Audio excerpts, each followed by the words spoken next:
Hey, welcome back to the Be Better Show. I'm your host, Christian Castañeda, and I'm excited to share some news with you all. As of yesterday, I'm officially on Spotify podcast. So in the past, if you have been following along with me, I've only been using Instagram, YouTube, occasionally some Facebook stuff. But now I'm a big fan of listening to podcasts, and maybe you are too, through Spotify podcasts. You can find me at, it's called The Be Better Show. Be Better is two words. You spell it as one. That's how you can find me. And it's exciting for me. One, I want to just share a quick story before we get into my guest, until we get into the conversation with my guest. But why it's may not seem like a big deal to some is I know where I started, and I started in a place in Mexico, where I was born. It was dirt. There was no concrete. There was no pavements. That's where we lived, and so I know exactly where I started, and to be in the places I get to be in today, it just brings some humility, some gratitude, because I know where I started, and so it gets me excited of the little wins I get along the way, and then I look forward on the stuff that's coming in the horizon. Again, because I know where I started, it just keeps me humble, keeps me hungry. Um, I'm really excited about that. So, anyway, I'm on Spotify now, and I'm excited about potentially, eventually, getting onto Apple platforms. But for now, I want to introduce you to my guest. His name is Joseph King Barkley. We've already gone through part one. So if you haven't heard that yet, go back, listen. This is part two now. And I hope you really enjoy it. I hope it serves you well. We get into a conversation about him him working in Hollywood as a musician, and then we get a little deeper into a conversation about purpose in the world we live in today. I hope you enjoy.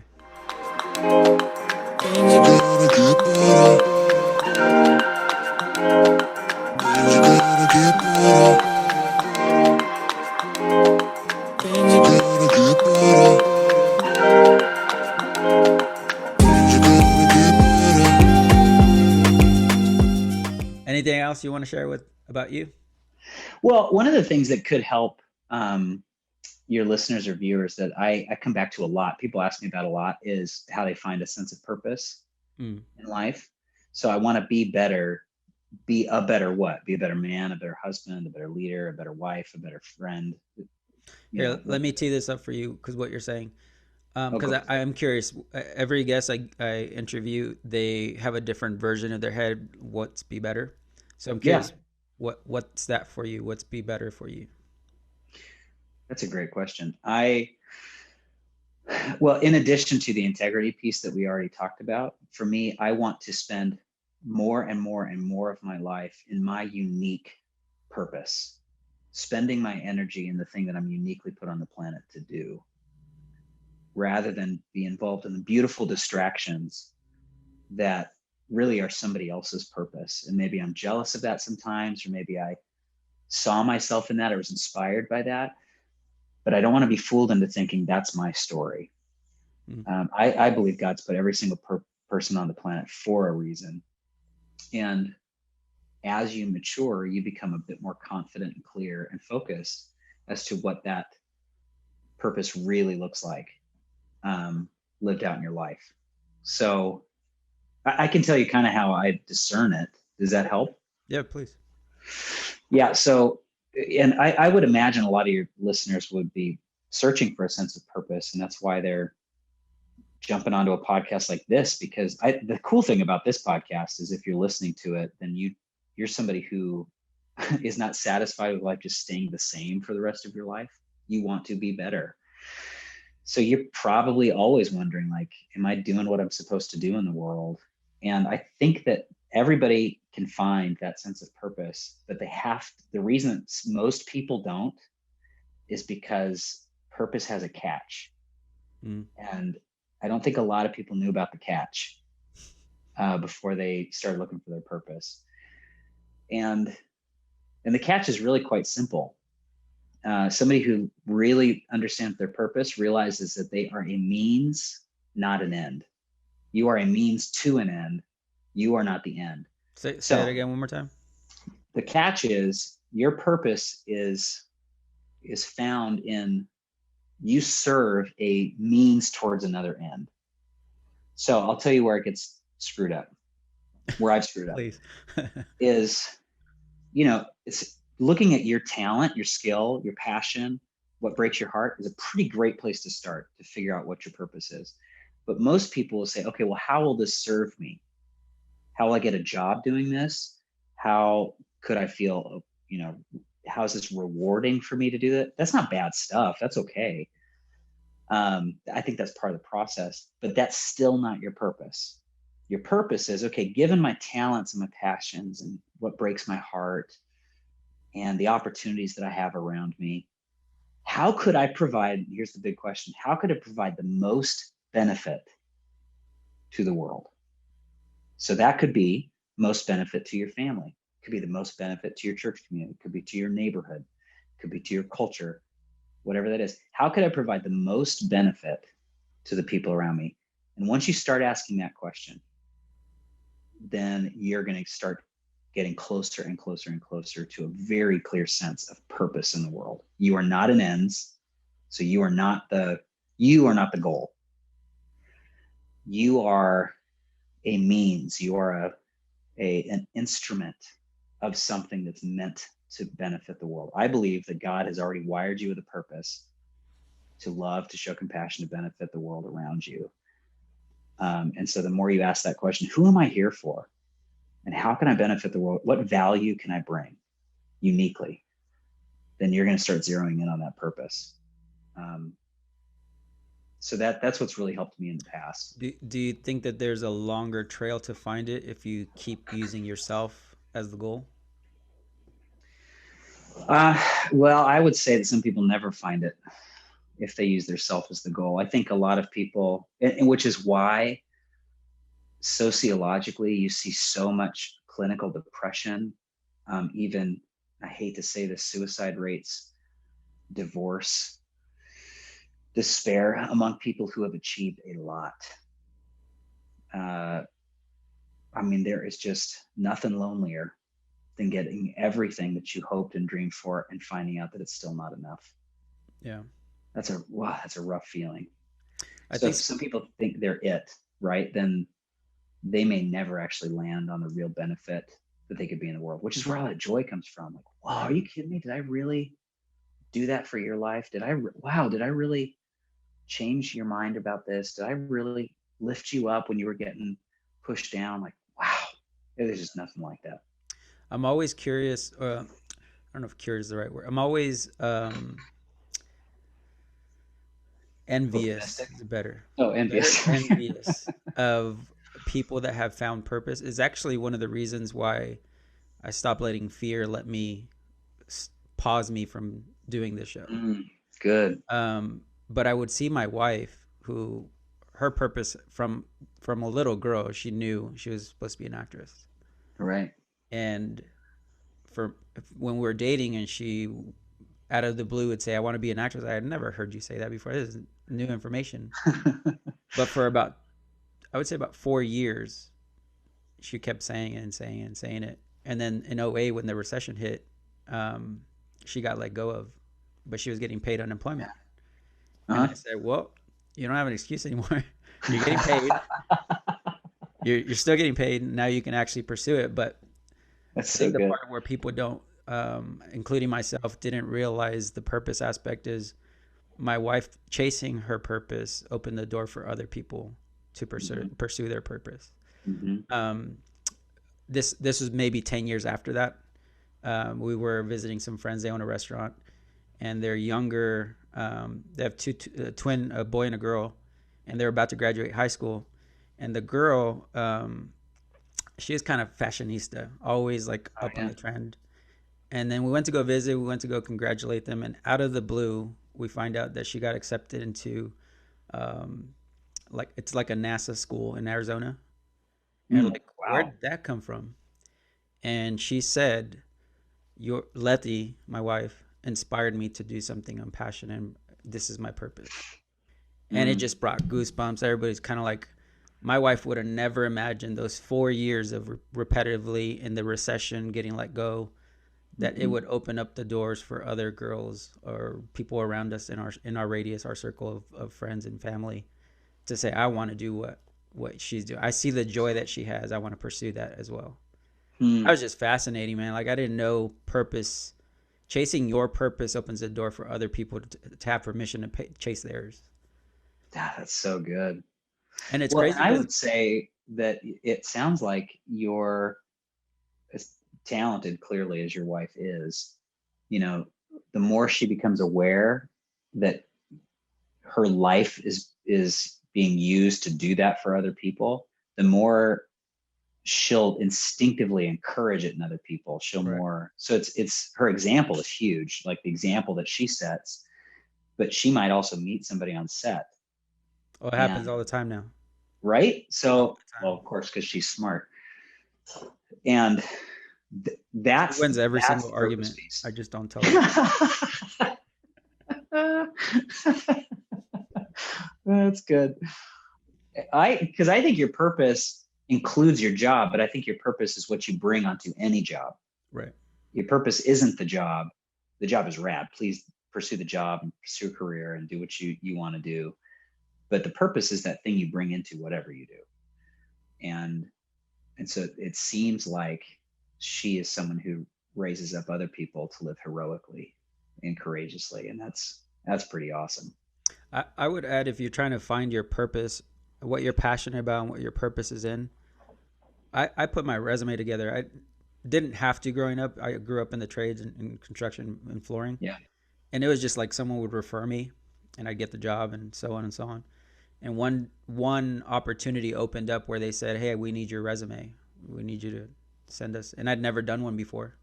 Mm. And I asked my wife to help me out, and she showed me hers, and I was like, "Oh, this looks easy." I did mine, basically mimicked what she put, but my version of it. Mm-hmm. And then I handed it to her, and she said, "You can't turn this in." And I said, "Why not? It's just like yours." And she says, "No, yours is 3 pages long. You can't turn a 3 page resume in. They won't even look at you."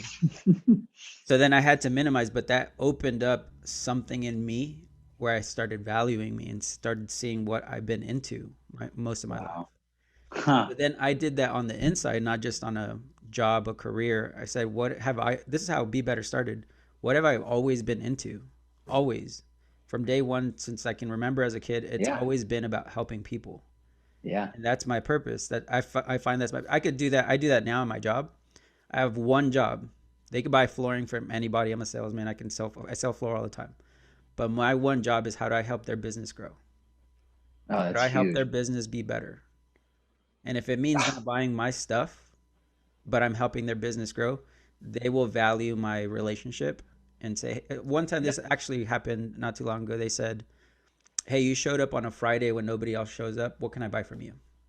Mm. My goal wasn't to go and sell. My goal was to go and say hello, see how they're doing. Is there anything I can help them with? That was it. And I think people often mistaken hard work with just being easy, and my purpose and my passion is going to fulfill itself. And it doesn't. I mean, I've learned this. I'm 38 years old now and have no business starting a podcast this late in the game, or at least feels that way. But man, I'm so excited. I think about um, who am I going to help next? How can I help that person? Um, seeing the one that really gets me going is when they're younger. Uh-huh. Um, met a 21-year old, and he started his own nonprofit to help the homeless in Tulsa, Oklahoma. Oh, Like, wow. what? 21. I'm like, man, I was not thinking like you at 21. But you can see the passion and the purpose that he's fulfilling, and it's so exciting. Oh, that's Um, incredible. in all this, bro, what's your hope? Like, what's your hope and your mission in you? What you're trying to do? Well, for me personally, the way I've articulated it for years is my personal mission is to give every orphan a family and every dreamer a mission. Wow. Because I am surrounded by orphans, not literally, although that's also true, but orphans by choice. They moved from somewhere, they moved from stability to follow a dream. That's so noble and cool, but it's very isolating. So I'm surrounded by orphans and then dreamers, people who are trying to do things differently or tell new stories or have high hopes. And I have like a deep affection and respect for orphans and dreamers. So what is that longing deep inside all of us that puts us out on that limb and makes us choose being an orphan and a dreamer? And I do think that God wants everybody to be surrounded by not just their biological family, but a really, really strong, nurturing family in which you can thrive. And so giving people healthy relationships is a huge part of what I love to do. And then giving them a sense of mission. So if you're a dreamer, that's incredible. I want you to live with the passion and the ferocity and the grit and the perseverance that comes with knowing that you are on a mission.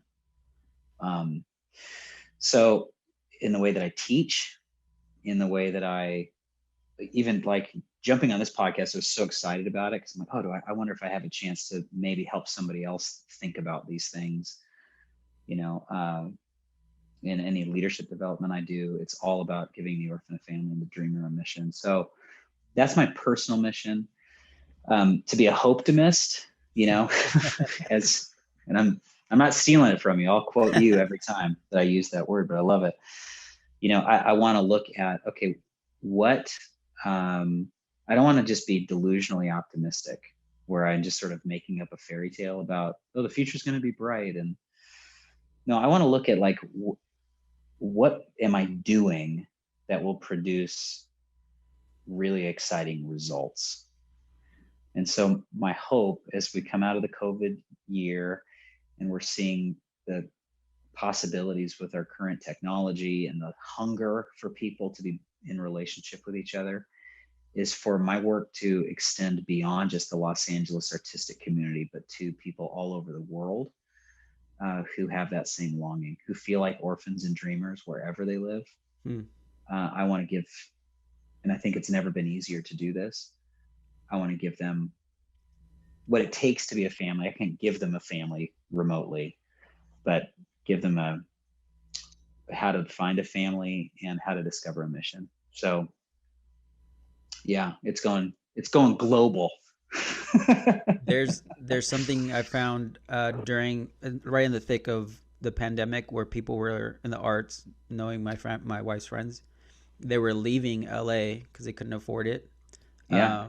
but still submitting to auditions via video Yeah. back Oh yeah. from wherever they were.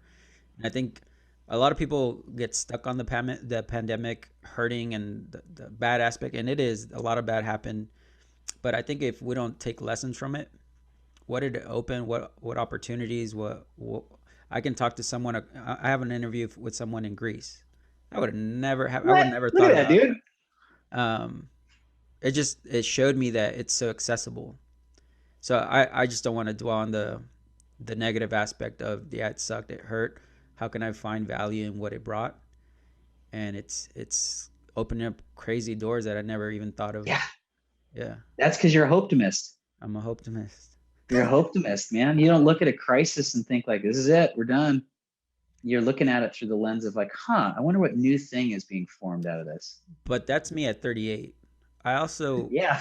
I also want to be realistic that in 2008, when the recession hit, it wasn't a pandemic, but it was a version of what we experienced. Sure. And I learned my lesson then. Yeah. So I think that's valuable for people, is that if you're younger, it's not over. You're going to go through this and you're going to learn lessons Right. from it. If you're older, as my age, in your 30s, I hope that you can look back and see the things that brought value to you, the things that might have hurt you, the things that, um, just in all sincerity, wasn't fair. You can go from that stuff. You can definitely take Yeah. and say how I can be better from that. Well, and you're giving people wisdom, so if they're listening to you, you're 38 years old, I'm 44. And I tell people all the time, you can either take wisdom or you can earn it, and take it every time if you can, because earning it hurts. Earning it So what you sucks. just described, you earned wisdom. Earnings, Like the wisdom sucks. totally, Sometimes. it's the worst. But now you trust it because, like, guys, I've been through it. I know, I trust this. And so for everybody listening to Christian right now, he is a man of wisdom, and you can take it from him and apply it to your life, even if you're 18, or you can earn it yourself, but it's way more expensive. Take it, man. It's for free. So Yeah, it's really good the thing you're doing here for sure. I'm so proud of you. This is awesome. I got one more question, then a speed Yeah. round. My Yes. one Hot seat. question, um, and there's no right or wrong answer. Is there a way that the audience can support your efforts of what your hope and mission is? Yeah, well, first it's easy to find us. I'm at radius.church, and that's the hub of everything that we do. Um, and from there, there's various resources, books and podcasts and ways to get involved in a community to serve locally. Right now the opportunities are just within the local community of Los Angeles, but I'd be really excited if somebody wants to help. For instance, Hope of the Valley, who are serving people enduring homelessness right now in LA, Saving Innocents, who are rescuing mostly teenage girls from human trafficking in Los Angeles. Incredible organizations that we help support. So there's a lot of different avenues if you start at radius.church, and that's about all I would want to point people towards. And yeah, so that's my primary work. Cool. Um, thanks. You ready for the speed round? This is I where am. it can get pretty crazy here. All right, man. I got All my right, seatbelt on. Pac-Man or Space Invaders? Pac-Man. Pac-Man, that was easy. Lose your wallet or lose your phone?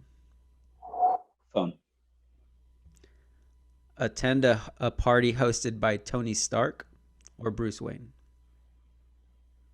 Oh, Tony Stark, probably more fun. Add one extra day to the week or add 3 hours to each day? Extra day of the week. That's a great question. Yeah, a day of the week. What would you call that day? Um, what would I call that day? Bonus day. Bonus day. And then that was it. What are your closing thoughts for Be Better? And I just want to thank you in advance, man. Thanks for jumping on it. Really respect your wisdom. Look up to you. You're not that far ahead of me, but do what you offer to so many people. I respect a whole lot, and that's why I wanted Mm, to bring you on to the Be Better, because I think your wisdom can help out so many people. mm. So my question as we wrap is, what are your last closing thoughts on Be Better and anything you want to add? I don't want to add anything, but I'll reinforce some great stuff that you brought up or you you asked me to bring up, which is no matter what your pursuit, don't be driven by fear, but remember that your compassion, kindness, and your integrity are going to be competitive advantages in whatever you do, and that your sense of purpose is found not in trying to figure out how your gifts and talents would benefit you or reward you only. It's okay if they do, but instead by asking, who am I here to serve? Who am I here for? How can I provide the most value and benefit to the world around me? Um, and, uh, and you will probably succeed, financially and in your career with that mindset. But more importantly, you will have more joy in life if you operate that way. So thanks for giving me a chance to share my heart, man. I so respect you and so grateful for this opportunity. You gotta get better.